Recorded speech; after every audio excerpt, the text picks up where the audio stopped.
मुझे दुख पैसों का नहीं, मुझे दुख इस बात का है, लेकिन दीन के नाम पर जो फ्रॉड हुआ वो दीनदार तबके को जेब नहीं देता था। और दीन की बदनामी बहुत बहुत बड़ा नुकसान है जिसको पूरा होते शायद सदियां लग जाए। 80 से 90 गांव, 30 से 35 करोड़ रुपए हमारे गांव से गया। शायद अब आप लोगों को पैसे नहीं मिलेंगे। मुजारबा स्कैंडल, आज हम आपके लिए लेके आए हैं पार्ट 2। अगर आपने इस सीरीज़ की पहली एपिसोड नहीं देखी तो रुकिए और अभी ऊपर जाके इस लिंक पे क्लिक करें, पिछली एपिसोड देखें ताकि आपको अंदाज़ा हो कि मुजारबा स्कैंडल क्या है। आइए अब चलते हैं मुश्ताक साहब की तरफ।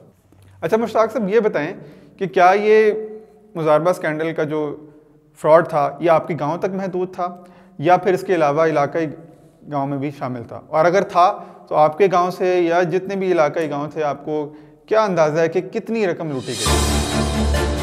जहाँ तक ये है कि ये कहाँ तक था, तो ये सिर्फ मेरे गांव तक नहीं था बल्कि साथ के कमो बेश 80 से 90 गांव जो मेरी मालूमात में है वहाँ तक तो कन्फर्म मुझे पता है कि वहाँ से लोगों ने लाखों करोड़ों रुपए दिए। 30 से 35 करोड़ रुपए हमारे गांव से गया।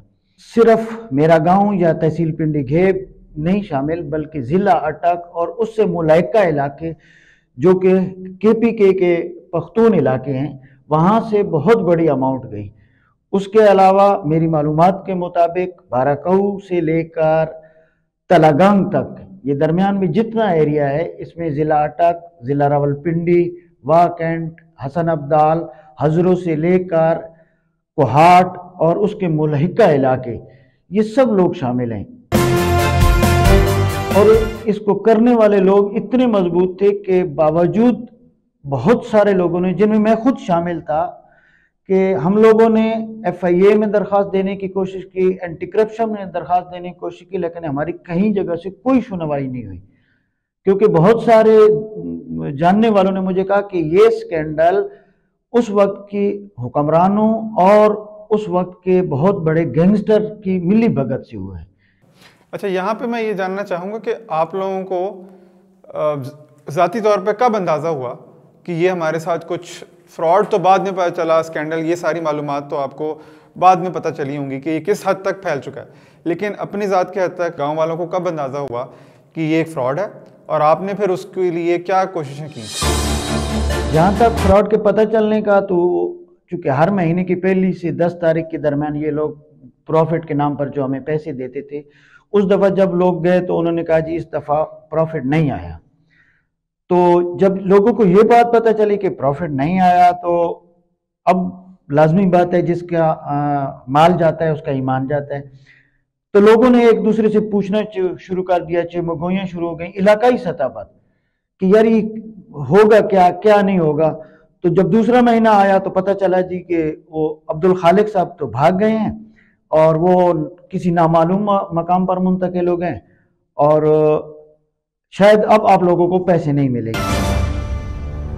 अब हालत उस वक्त ये थी कि लोग नीम पागलपन की हालत में चले गए, खसूसन वो लोग जो गरीब तबका था, जो मुझ जैसे लोग थे, जिन्होंने ज़मीनें बेचकर, जिन्होंने अपनी बच्चियों के जेवरात बेचकर पैसे रखे हुए थे। अब उनको जब अचानक पता चला कि हमारा माल तो मतलब ज़ाया हो गया है। और दूसरा दुख इस बात का था कि कहीं से ना तो पुलिस कुछ कर रही थी, ना ही कोई मतलब और कोई महकमा इस सिलसिले में बात सुनने को तैयार नहीं था।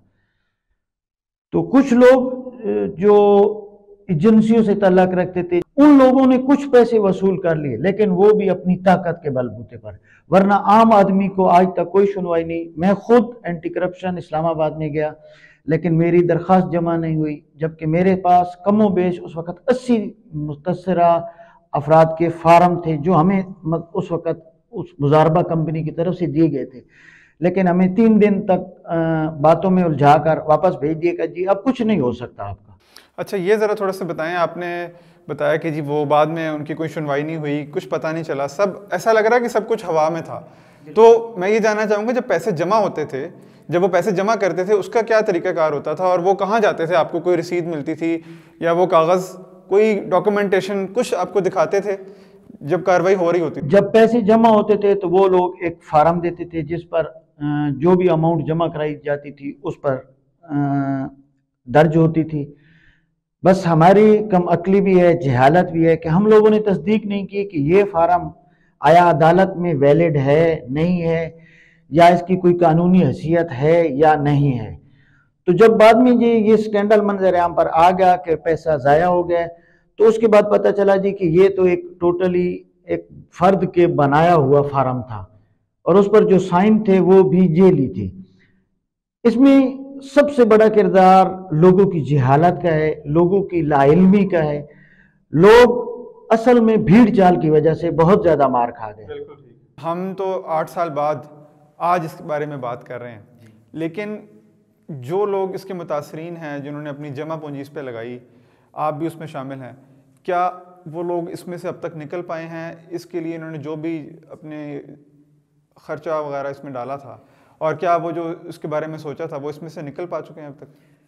हमजा भाई, कुछ लोग जो माली तौर पर मजबूत थे, जिनके पास अच्छे रोज़गार या अच्छे कारोबार थे, वो तो निकल गए, लेकिन बहुत बड़ा तबका जो कि गरीब मजदूर तबका और ज़मींदार फैमिलियाँ थी, उनकी ज़िंदगियों पर आज भी इस चीज़ों के असरात हैं। मैंने अपनी ज़मीन बेची और मेरे वालिद साहब को अल्लाह जन्नत नसीब करे, उनका शौक़ था कि मेरा पोता दीन की तालीम हासिल करे, तो मैंने उस बच्ची की तालीम के लिए कि ज़िंदगी का कोई भरोसा नहीं, मैं अपनी ज़ाती जायदाद में से 10 कनाल ज़मीन बेचकर वो पैसे जमा कराए थे। मुझे दुख पैसों का नहीं, मुझे दुख इस बात का है कि पैसे वापस आ जाते हैं, लेकिन दीन के नाम पर जो फ्रॉड हुआ वो दीनदार तबके को जेब नहीं देता था। और दीन की बदनामी बहुत बहुत बड़ा नुकसान है, जिसको पूरा होते शायद सदियां लग जाए।